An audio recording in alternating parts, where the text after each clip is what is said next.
দর্শক মণ্ডলী, আপনাদের সকলকে আমন্ত্রণ জানাচ্ছি বাংলাদেশ টেলিভিশন চট্টগ্রামের নিয়মিত আয়োজন আসুন উদ্যোক্তা হই অনুষ্ঠানে। এক্ষেত্রে আমরা যদি স্বাবলম্বী হতে চাই, উদ্যোক্তা হওয়ার কোনো বিকল্প নেই। তাই আমরা এই অনুষ্ঠানের মাধ্যমে বর্তমানে যারা উদ্যোক্তা আছেন তাদের পরিকল্পনা, তাদের দৃষ্টিভঙ্গি এবং তাদের যে সাফল্যের চিন্তাভাবনা তা আমরা আজকে তুলে ধরতে চাইব এবং একই সাথে তাদের এই উদ্যোক্তা হওয়ার যেসব চ্যালেঞ্জ ছিল সেসব চ্যালেঞ্জ কীভাবে মোকাবেলা করেছেন সেগুলোও তুলে ধরব।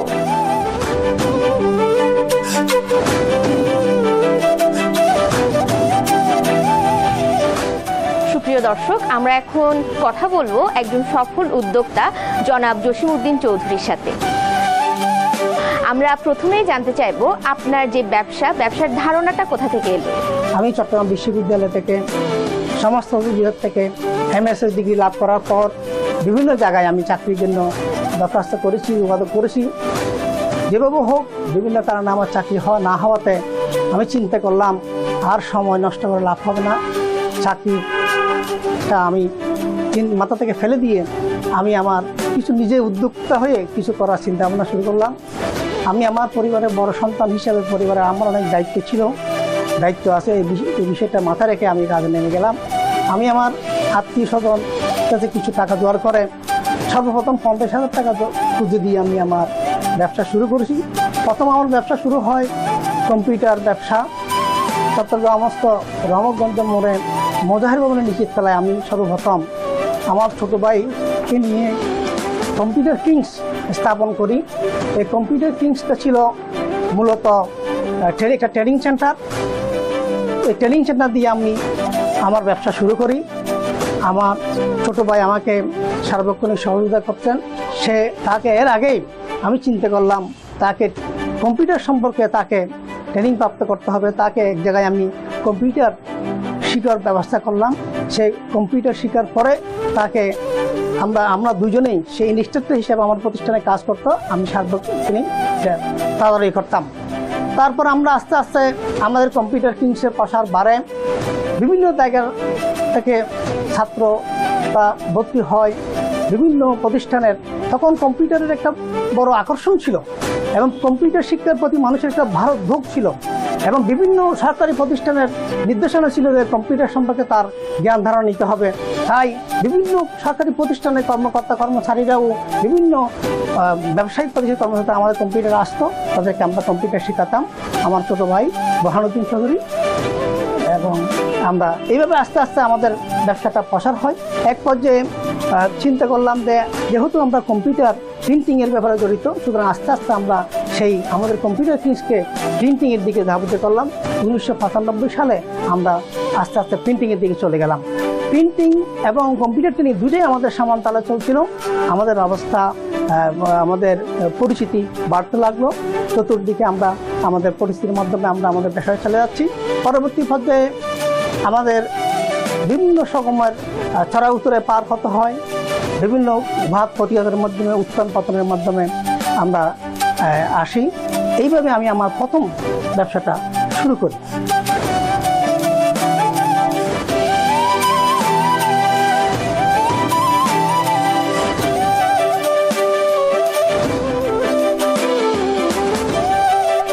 আমি এখানে কাইটিং অ্যান্ড প্রিন্টিংয়ের কাজে পারদর্শী, পাশাপাশি আমি ম্যানেজারের দায়িত্ব পালন করি।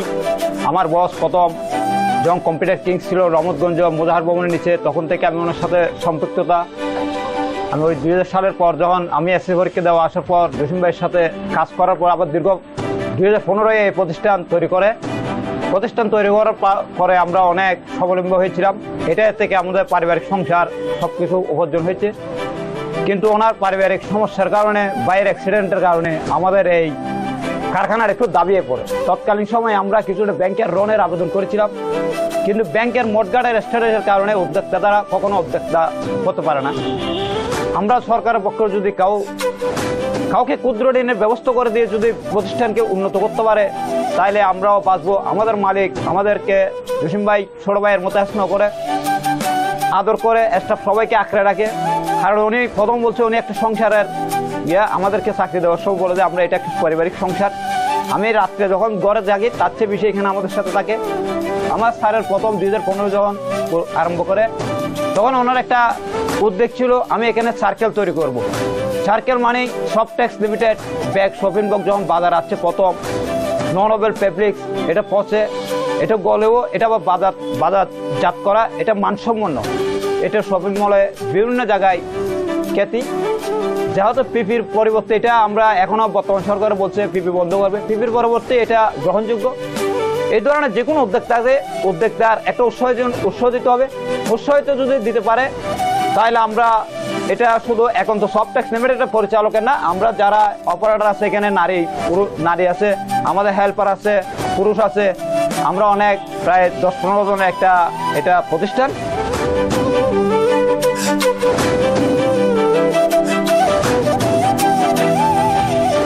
অর্থাৎ প্রত্যেক মানুষের জীবনে কিছু উত্থান পতন হয়, প্রত্যেক ব্যবসায়ী জীবনে, আমারও ব্যক্তিগতভাবে অনেক উত্থান পতন হয়েছে।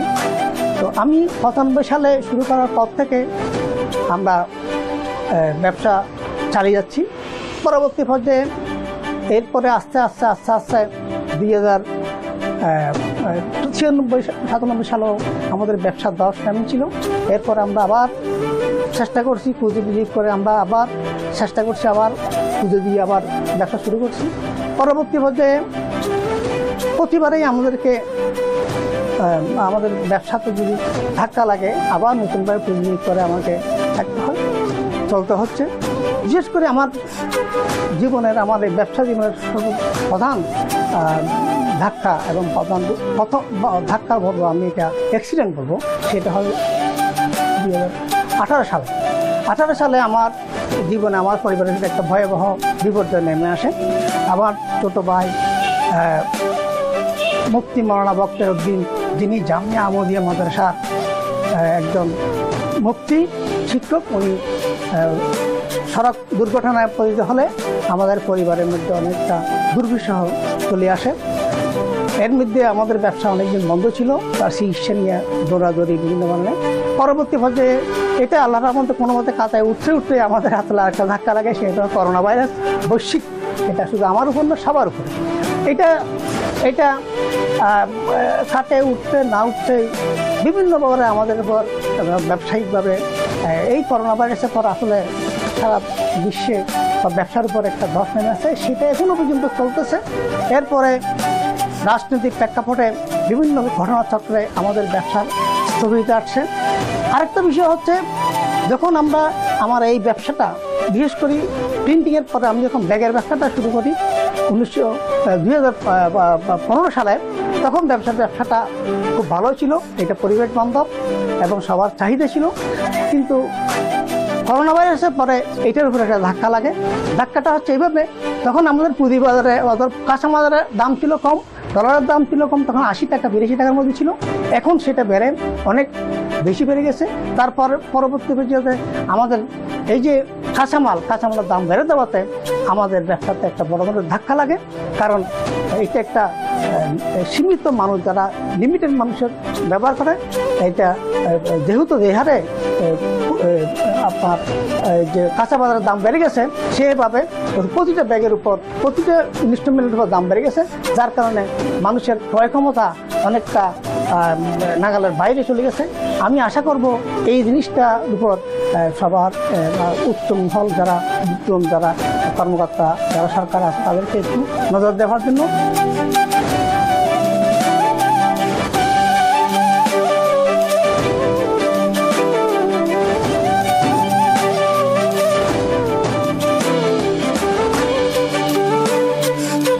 কাজ করতেছি জসিম ভাইয়ের এখানে আজকে 5 বছর। তো ওনাকেও ভালো লাগে, ওনার ধরেন আমরা কাজ করতেছি, এখানে কাজ করতেছি নিজের পরিবারে যেমন কমফোর্টেবল ফিল করি, এখানেও ওনার এখানে কাজ করতেছি ওরকম কমফোর্টেবল ফিল করি। উনি আমাদেরকে নিজের পরিবারে যেমন একজন বাবা যেভাবে সন্তানের সাথে ব্যবহার করে, উনিও আমাদের সাথে ঠিক ওরকম ব্যবহার করে। এবং আমাদের সমস্যা হয়েছে বা কোনো বিপদ আপদে ওনার কাছে চাইলে আমরা পাই।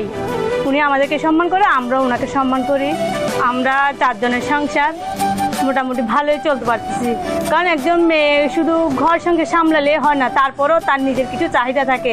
শুধু আমি স্বামীর উপর ভিত্তি করে থাকলাম, ও আমাকে দিবে, খাবো পড়বো, তা না। আমি চলতেছি যেমন আমি কিছু পুঁজি করতে পারি এবং আমার সংসারটা একটু ভালো চলে, সেই জন্য আমি এখানে কাজ করতেছি।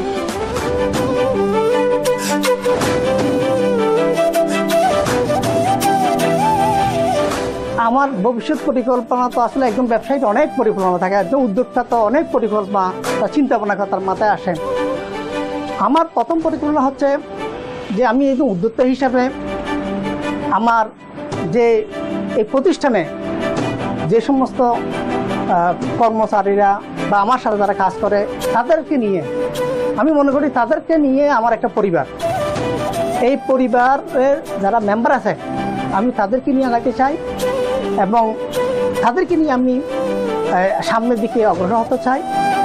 এই পরিকল্পনার মধ্যে আমাদের সামাজিকভাবে বা বিভিন্ন ব্যবসায়িকভাবে বিভিন্ন পারিপার্শ্বিকভাবে আমাদের অনেক বাধা আছে, সেই বাধাগুলো আমাদেরকে উত্তোলন করতে হবে এবং ভবিষ্যতে এই যে এই দেশে আমি মনে করি আমাদের বর্তমান সরকারের যে প্রধান ডক্টর আমাদের যে ইউনূস সাহেব, উনি আমাদের স্যার চট্টগ্রাম ইউনিভার্সিটির একজন সম্মানিত শিক্ষক ছিলেন।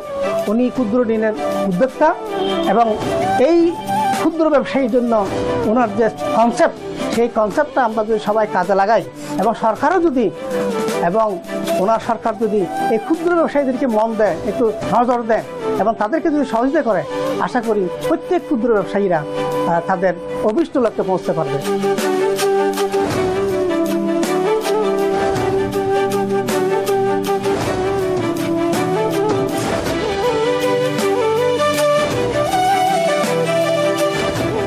গার্মেন্টস এর আগে গার্মেন্টস চাকরি করছিলাম। তো গার্মেন্টসে যখন চাকরি করছি বন্ধ করে দিছিলাম। তো বন্ধ করে দেওয়ার পরে আমি এখানে খবর পাইছি এখানে মানুষ লাগে, তো এখানে এসে চাকরি করতেছি, ভালোই লাগতেছে। ভালো যখন লাগতেছে আমি প্রেগনেন্ট যখন হয়েছিলাম তখন চলে গেছিলাম। যখন মেয়ে যখন 1-1.5 বছর হয়েছে তখন আবার আসছি চাকরি করার জন্য। কারণ আমার এখানে সুবিধা অসুবিধা আছে বিদায় আমার মেয়েকে দেখতে পারি বিদায় এখানে আমি চাকরি করতেছি। তো আমার হাজব্যান্ড রিক্সা চালায়, তো ওর একাকার এই টাকা দিতে হচ্ছে না, তা ওনাকে আমি সহযোগিতা করতেছি। এখন ভালোই চলতেছি, স্বামী মেয়েকে নিয়ে ভালোই চলতেছি।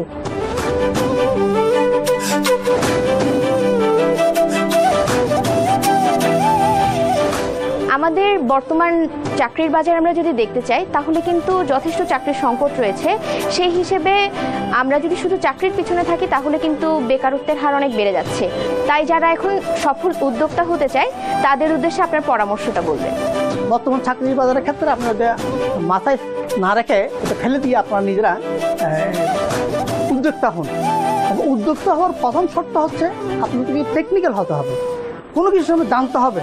আপনারা নিজেরাই স্বয়ংসম্পন্ন হন এবং কোনো নির্দিষ্ট আইটেমের উপর আপনারা জ্ঞান আহরণ করুন এবং সেটা আপনাদের আয়ত্তে এনে এবং সেটার উপর পুরোপুরি জ্ঞান নিয়ে এবং ধারণা নিয়ে আপনারা শুরু করেন। এটা যে কোনো আইটেম হতে পারে, কোনো উদ্যোক্তার জন্য কোনো আলাদা আলাদা কোনো আইটেম হবে এরকম যে কোনো আইটেমকে নিয়ে আপনার মনে প্রাণে বিশ্বাস করে এবং আপনার এটার প্রতি একাগ্রতাভাবে কাজ করলে আমার মনে হয় যে কোনো ক্ষুদ্র ব্যবসায়ীরা সফল হতে পারবে। তবে এইটার জন্য চাই একাগ্রতা, পরিশ্রম এবং সিনসিয়ারিটি এবং সততা থাকতে হবে। সততা, কমিটমেন্ট, একাগ্রতা এবং পরিশ্রম এইটা কাজে লাগালে আমার মনে হয় প্রত্যেক শিক্ষিত ব্যক্তিরা, শিক্ষিত সমাজরা একটা উদ্যোক্তা হতে পারবে। সুতরাং আমি মনে করছি আমার এইটুকু পরামর্শ যে আপনারা নিজেরা স্বাবলম্বী হওয়ার চেষ্টা করুন, নিজেরাই দেশকে কিছু দেওয়ার চেষ্টা করুন। ধন্যবাদ।